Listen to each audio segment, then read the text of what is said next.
राधे राधे। कैसे हैं आप सभी? आशा करती हूँ कान्हा जी की कृपा से आप सभी अच्छे होंगे। आप सभी का स्वागत है लड्डू गोपाल उपासी के चैनल में। आप सभी को मोहिनी एकादशी की ढेरों ढेरों शुभकामनाएं। आज की वीडियो में हम सुनेंगे मोहिनी एकादशी की व्रत कथा। तो चलिए शुरू करते हैं। तो सभी बोली प्रेम से जय श्री हरि विष्णु। धर्मराज युधिष्ठिर कहने लगे कि हे कृष्ण, बैसाख मास के शुक्ल पक्ष की एकादशी का क्या नाम है तथा उसकी क्या कथा है, इस व्रत की क्या विधि है, सो सब विस्तार पूर्वक कहिए। श्री कृष्ण जी कहने लगे कि हे धर्मराज, मैं आपसे एक कथा कहता हूँ जिसको महर्षि वशिष्ठ जी ने रामचंद्र जी से कहा था। एक समय श्री रामचंद्र जी बोले, हे गुरुदेव, कोई ऐसा व्रत बताइए जिससे समस्त पाप और दुख नाश को प्राप्त हो जाए। मैंने सीता जी के वियोग में बहुत से दुख भोगे हैं, अतः आप कोई व्रत बतलाइए। महर्षि वशिष्ठ जी बोले, हे राम, आपने बहुत सुंदर प्रश्न किया है। आपकी बुद्धि अत्यंत शुद्ध और पवित्र है। यद्यपि आपके नाम का स्मरण करने से ही मनुष्य पवित्र और शुद्ध हो जाता है, तो भी आपका यह प्रश्न लोकहित के लिए बहुत ही सुंदर है। बैसाख मास में जो एकादशी आती है उसका नाम मोहिनी एकादशी है। इस एकादशी का व्रत करने से मनुष्य सब पापों तथा दुखों से छूटकर मोहजाल से मुक्त हो जाता है। अतः यह व्रत दुखी मनुष्यों को अवश्य करना चाहिए। इससे मनुष्य के सब पाप और दुख नाश को प्राप्त हो जाते हैं। अब आप इसकी कथा ध्यान पूर्वक सुनिए। सरस्वती नदी के किनारे भद्रावती नामक एक नगरी थी।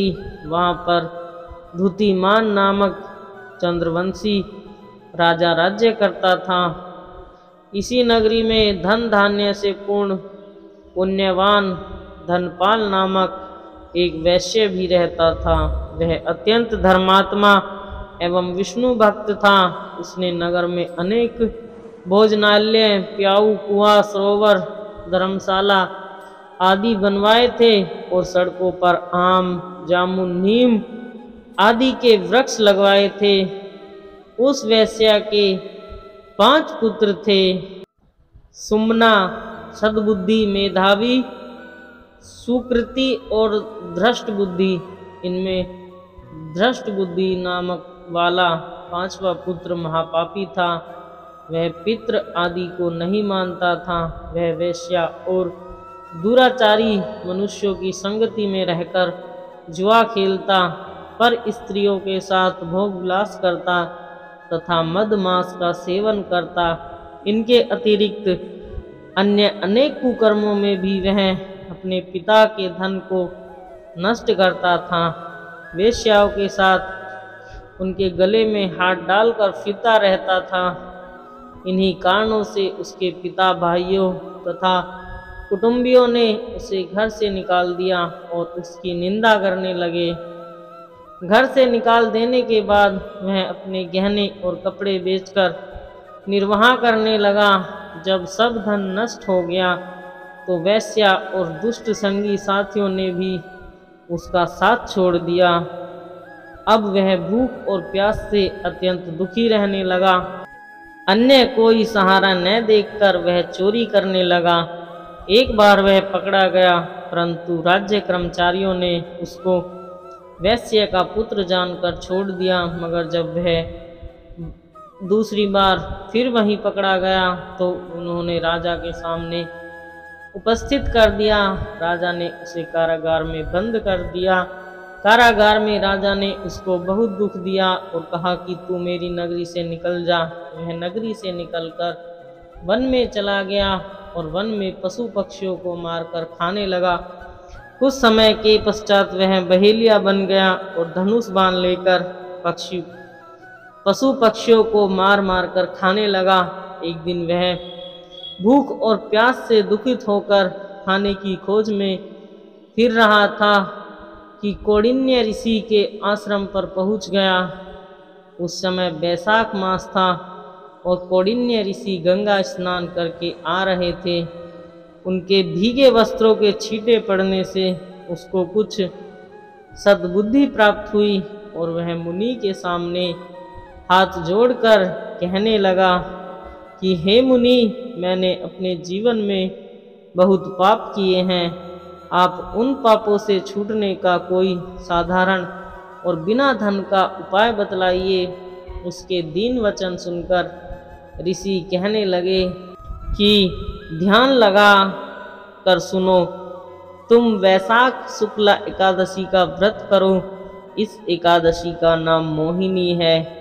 इससे तुम्हारे सब पाप नष्ट हो जाएंगे। मुनि के वचन सुनकर वह अत्यंत प्रसन्न हुआ और उनके द्वारा बताई गई विधि के अनुसार उसने मोहिनी एकादशी का व्रत किया। हे राम, इस व्रत के प्रभाव से उसके सब पाप नष्ट हो गए और अंत में वह गरुड़ पर चढ़कर विष्णु लोक गया। इस व्रत से मोह आदि सब नष्ट हो जाते हैं। संसार में इस व्रत से श्रेष्ठ अन्य कोई व्रत नहीं है। इसके महात्म्य को पढ़ने अथवा सुनने से 1000 गोदान का फल प्राप्त होता है। जो कोई मनुष्य इस व्रत को करता है उसके जन्म जन्मांतरों के पाप नष्ट हो जाते हैं और उसे पुण्य फल की प्राप्ति होती है। इस व्रत के करने से मनुष्य को 1000 गोदान के फल प्राप्त होता है और 100,000 अश्वमेध यज्ञ का फल प्राप्त होता है। यह कथा मैंने लोकहित के लिए कही है। इसके पढ़ने अथवा सुनने से मनुष्य सब पापों से छूट जाता है और इस कथा के महात्म्य को पढ़ने और सुनने वाले को 1000 गोदान का फल प्राप्त होता है। तो प्रेम से बोलिए जय श्री हरि विष्णु। तो आज की मोहिनी एकादशी व्रत की कथा यहीं पर समाप्त हुई। तो फिर मिलेंगे एक और नई वीडियो के साथ। आप सभी को अगर मेरी वीडियो अच्छी लगती है तो वीडियो को लाइक कमेंट शेयर करें और हमारे चैनल को सब्सक्राइब करें और अच्छे कमेंट करें और प्लीज़ हमें सपोर्ट करें। हमें आपकी सपोर्ट की बहुत ज़रूरत है और हमारे चैनल को सब्सक्राइब करके और बेल आइकन को प्रेस कर ले, जिससे कि हमारे आने वाली वीडियो की नोटिफिकेशन आपको मिलती रहे। राधे राधे, धन्यवाद। Thank you for watching my video.